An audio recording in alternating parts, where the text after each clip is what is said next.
फरवरी 3102 ईसा 5126 साल पहले 18 फरवरी 3102 ईसा पूर्व की आधी रात जब भगवान श्री कृष्ण ने अपना शरीर त्यागा, ठीक उसी क्षण कलयुग ने पृथ्वी पर पैर रखा और श्रीमद् भागवत पुराण के 12वें स्कंध में शुकदेव जी ने राजा परीक्षित को वो 10 ऐसे संकेत बताए थे जो कलयुग के अंत में दिखाई देंगे।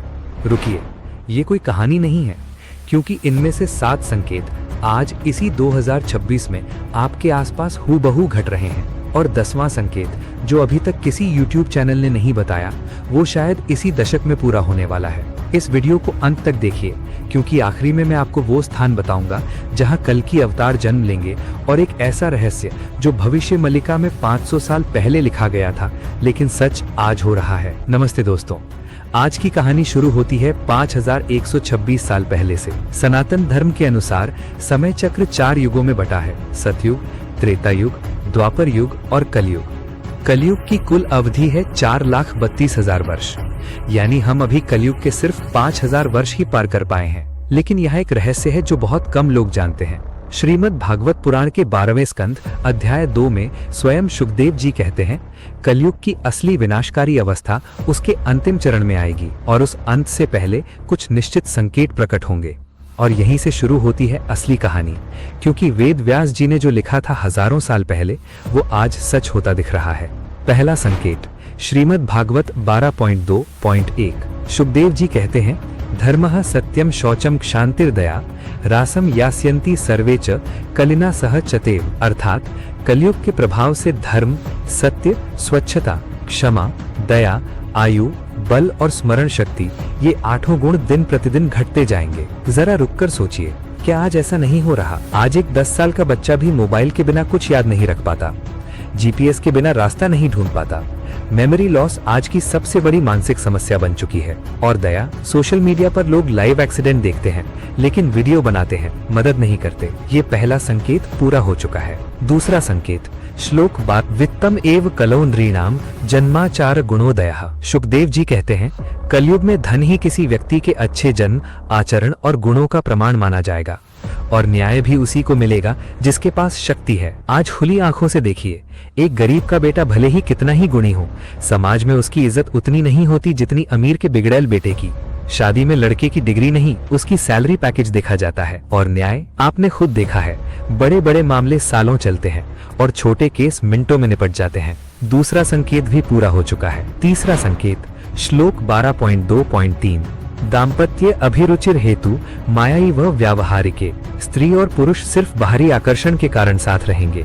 व्यवसाय में सफलता धोखे पर टिकी होगी और एक व्यक्ति को ब्राह्मण माना जाएगा सिर्फ इसलिए कि उसने जनेऊ पहना है, चाहे वो वेदों का एक श्लोक भी न जानता हो। आज शादियां औसतन 3 साल में टूट रही हैं। लिव इन रिलेशनशिप सामान्य हो चुके हैं और हर बिजनेस में डिसेप्शन, फ्रॉड और MLM स्कैम्स ये डेली की बात है।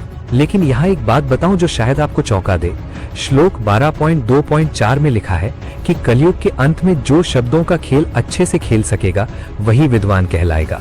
सोचिए, आज के influencers, motivational speakers, podcast hosts, क्या ये उसी श्लोक की भविष्यवाणी नहीं है? चौथा संकेत, श्लोक 12.2.9 और 12.2.10, अनावृष्ट्या विनश्यन्ति दुर्भिक्षकर पीड़िताः। शुकदेव जी कहते हैं, कलयुग के अंत में लोग अकाल, अत्यधिक कर और प्राकृतिक आपदाओं से पीड़ित होंगे। ठंड, गर्मी, हवा, बारिश और बर्फ, सब कुछ एक्सट्रीम हो जाएगा। आज इसे क्या कहते हैं हम? Climate change. 2024 में दुबई जैसे रेगिस्तानी शहर में बाढ़ आई, यूरोप में 45 डिग्री सेंटीग्रेड गर्मी पड़ी, हिमालय के ग्लेशियर्स तेजी से पिघल रहे हैं, भारत में कई शहर वाटर क्राइसिस झेल रहे हैं, बैंगलोर, चेन्नई।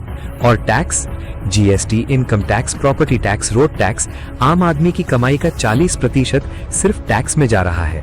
ये श्लोक हजारों साल पहले लिखा गया था दोस्तों। पांचवा संकेत, श्लोक 12.2.11, पंचाशत परमायुषः। शुकदेव जी ने स्पष्ट कहा, कलयुग के अंत में मनुष्य की अधिकतम आयु सिर्फ 50 वर्ष रह जाएगी। अब जरा सोचिए, आज 30 साल के युवा हार्ट अटैक से मर रहे हैं, 25 साल में डायबिटीज, 35 में बीपी, 40 में कैंसर। WHO की रिपोर्ट कहती है कि भारत में नॉन कम्युनिकेबल डिजीजेस से मरने वालों की औसत उम्र लगातार गिर रही है। और श्लोक 12.2.12 में तो ये भी लिखा है कि सर्वेषां प्राणिनां काये ह्रासं यास्यन्ति सर्वशः, यानी सभी जीवों के शरीर का आकार भी छोटा होगा।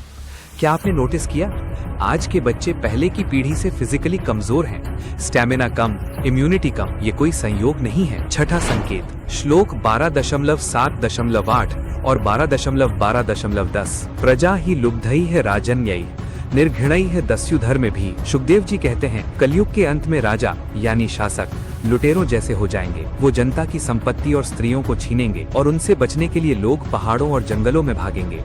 मैं किसी विशेष नेता या देश की बात नहीं कर रहा, पूरे विश्व पर नजर डालिए। हर देश में पॉलिटिकल स्कैम्स, फाइनेंशियल फ्रॉड्स और सत्ता का दुरुपयोग आम बात बन चुकी है। और जो ऑनेस्ट नागरिक हैं वो माइग्रेशन कर रहे हैं, कनाडा, ऑस्ट्रेलिया, यूरोप। पहाड़ों और जंगलों में भागना आज इसका मॉडर्न रूप एमिग्रेशन है। सातवां संकेत, श्लोक 12.2.13, आश्रमाः गृहैः तुल्या गोखरैः रजसा वृताः। अब ये श्लोक बहुत ही गंभीर और चौंकाने वाला है। सुखदेव जी कहते हैं कि कलयुग के अंत में आश्रम साधारण घरों जैसे हो जाएंगे, गायें बकरियों जैसी दिखेंगी, यानी दूध देना लगभग बंद कर देंगी, पेड़ बौने हो जाएंगे और मनुष्य गधों जैसे व्यवहार करने लगेंगे, यानी बिना सोचे समझे जो कहा जाए वैसा करते जाएंगे। आज देखिए कितने बड़े बड़े आश्रम 5 स्टार रिजॉर्ट्स बन चुके हैं, कितने फेक बाबाज जेल जा चुके हैं। देसी गायों का दूध औसतन 4-5 लीटर रह गया है, जो पहले 15-20 लीटर था। सोचिए, आज लोग व्हाट्सएप फॉरवर्ड्स पर विश्वास करते हैं, सच जांचे बिना। सोशल मीडिया ट्रेंड्स पर अपनी जिंदगी बदल लेते हैं। ये 7वां संकेत आज पूरा हो चुका है। 8वां संकेत, और ये वो रहस्य है जो अभी तक YouTube पर किसी ने नहीं बताया। लिंग पुराण के अध्याय 40 में लिखा है कि कलयुग के अंत में वैदिक भाषा का लोप होगा, संस्कृत बोलने वाले गिने चुने रह जाएंगे और लोग अपनी मातृभाषा को छोड़कर विदेशी भाषा को श्रेष्ठ मानेंगे। आज की हकीकत क्या है? यूनेस्को की रिपोर्ट के अनुसार भारत में 194 भाषाएं विलुप्त होने के कगार पर हैं।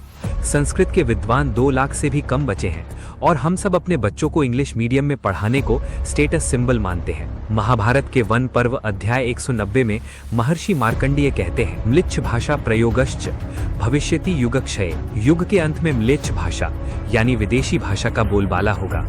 क्या ये भविष्यवाणी आज सच नहीं हो रही? 9वां संकेत, श्रीमद् भागवत 12.2.9, पत्र मूल फलेर वन्यैः अश्नन्तो वन्याश्चनिरः। कलयुग के अंत में लोग पत्ते, जड़ें, मांस, जंगली शहद, फूल और बीज खाकर जिएंगे। अन्न की भारी कमी होगी। आज देखिए मॉडर्न वर्ल्ड में लोग प्लांट बेस्ड डाइट, कीटो, पेलियो की तरफ क्यों भाग रहे हैं? क्योंकि असली अन्न मिलावटी हो चुका है। गेहूं में ग्लाइफोसेट, चावल में आर्सेनिक, सब्जियों में पेस्टिसाइड्स। और जंगल, अमेज़न रेन फॉरेस्ट का 17% पिछले 50 सालों में नष्ट हो चुका है। भारत में हर साल लाखों हेक्टेयर जंगल कट रहे हैं। सुखदेव जी ने जो हजारों साल पहले कहा था वो पॉइंट बाय पॉइंट सच हो रहा है। और अब आता है 10वां और सबसे बड़ा संकेत, जिसका इंतजार पूरा सनातन धर्म 5000 साल से कर रहा है। श्रीमद् भागवत 12.2.18, संभल ग्रामे विप्रस्य विष्णु यशः गृहे। सुखदेव जी ने स्पष्ट कहा, जब कलयुग अपने चरम पर होगा तब भगवान विष्णु अपने 10वें अवतार कल्कि के रूप में जन्म लेंगे। उनके पिता का नाम विष्णु यशा, माता का नाम सुमति और जन्म स्थान होगा संभल गांव। अब यहाँ एक बहुत बड़ा रहस्य है जो बहुत कम लोग जानते हैं। भारत में संभल नाम का एक स्थान उत्तर प्रदेश में आज भी मौजूद है और हाल ही में 2024 में संभल में जब खुदाई हुई तो हजारों साल पुराने मंदिर, बावड़ियां और मूर्तियां मिली जो सदियों से जमीन में दबी थीं। कल्कि पुराण के अनुसार कल्कि भगवान सफेद घोड़े देवदत्त पर सवार होंगे, हाथ में चमकती तलवार लिए, और वो अधर्मियों का संहार करेंगे। और सबसे शॉकिंग बात, श्रीमद् भागवत 12.2.24 में एक खगोलीय संकेत भी दिया गया है। यदा चंद्रश्च सूर्यश्च तथा तिष्य बृहस्पति एक राशौ समेष्यन्ति। जब सूर्य, चंद्रमा और बृहस्पति यानी जुपिटर एक साथ कर्क राशि के पुष्य नक्षत्र में आ जाएंगे, ठीक उसी क्षण से सतयुग की शुरुआत होगी। एस्ट्रोनॉमर्स की माने तो ऐसी प्लैनेटरी अलाइनमेंट अत्यंत दुर्लभ है और कई ज्योतिषाचार्य मानते हैं कि 2026 से 2040 के बीच ऐसा एक पावरफुल कंजंक्शन बन रहा है। क्या ये संयोग है या कुछ बहुत बड़ा होने वाला है? अब अंत में एक ऐसी बात बताता हूँ जो YouTube पर बहुत कम चैनलों ने बताई है। भविष्य मालिका ओडिशा के 5 महान संतों द्वारा 500 साल पहले लिखी गई एक भविष्यवाणी ग्रंथ है जो जगन्नाथपुरी की परंपरा से जुड़ा है। इसमें लिखा है कि कल की अवतार से पहले 3 बड़ी घटनाएं होंगी। पहली, एक विश्वव्यापी महामारी आएगी जो लाखों लोगों की जान लेगी। क्या ये कोविड-19 था? दूसरी, दुनिया में एक महायुद्ध होगा जिसमें कई देश शामिल होंगे। क्या ये रशिया, यूक्रेन, इजराइल, गाजा और बढ़ता चाइना ताइवान टेंशन है? तीसरी, एक विशाल प्राकृतिक आपदा होगी, समुद्र अपनी सीमा तोड़ देगा। इन तीनों के बाद कल की अवतार प्रकट होंगे। अब फैसला आपका है दोस्तों, ये सब संयोग है या हजारों साल पहले लिखी गई भविष्यवाणी सच हो रही है? दोस्तों, मैंने आपको वो 10 संकेत बताए जो श्रीमद् भागवत पुराण के 12वें स्कंद, लिंग पुराण, महाभारत के वन पर्व और भविष्य मालिका में स्पष्ट रूप से लिखे हैं। सच्चाई ये है कि सनातन धर्म कोई अंधविश्वास नहीं, ये एक गहन विज्ञान है और हमारे ऋषियों ने टाइम ट्रैवल जैसी दृष्टि से वो सब देखा था जो आज हम अपनी आंखों से देख रहे हैं। अगर ये वीडियो आपको वैल्यूएबल लगी हो तो लाइक जरूर